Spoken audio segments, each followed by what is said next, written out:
ఓ పక్కన పొగాకు రైతులు కష్టాల్లో ఉన్నారు. వాళ్ళ దగ్గర నుంచి పొగాకు కొంటానన్నటువంటి సంస్థలు కొనుగోలు చేయలేదు. అది మేము కొందాం అనుకుంటాం 300 కోట్లు పెట్టి, దాంట్లో సగం డబ్బులు మీరు పెట్టుకోండి. ఇది కేంద్ర ప్రభుత్వాన్ని పీయూష్ గోయల్‌ని అడిగింది. పీయూష్ గోయల్ ఏం చెప్పారంటే, పొగాకు మేము ఎంత కొంటామన్నామో అంతే కొంటాం. అంతకు మించి ఉత్పత్తి చేస్తే మాకు సంబంధం లేదు. రేపు పంట వేసేటప్పుడు కూడా అదే చెప్పండి అని ఆయన చెప్పుకొచ్చారు. అదే సందర్భంలో ఏదైతే ఇప్పుడు మామిడి గుజ్జుకు సంబంధించినటువంటి దాని మీద వేస్తున్నటువంటి ట్యాక్స్‌ని తగ్గించండి అని చెప్పి ఒకటి.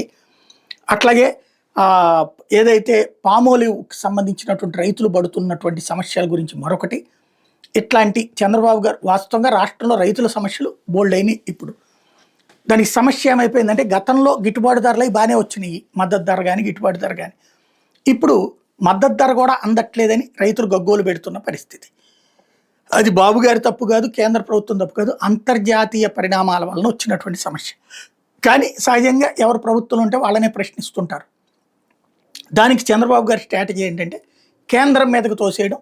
పీయూష్ గోయల్‌ని భోజనానికి పిలిచారు. పిలిచి ఈ వింత పత్రం ఇచ్చారు. ఇవన్నిటిని పరిష్కరించమని అడిగారు అన్నటువంటి పాయింట్‌ని హైలైట్ చేశారు.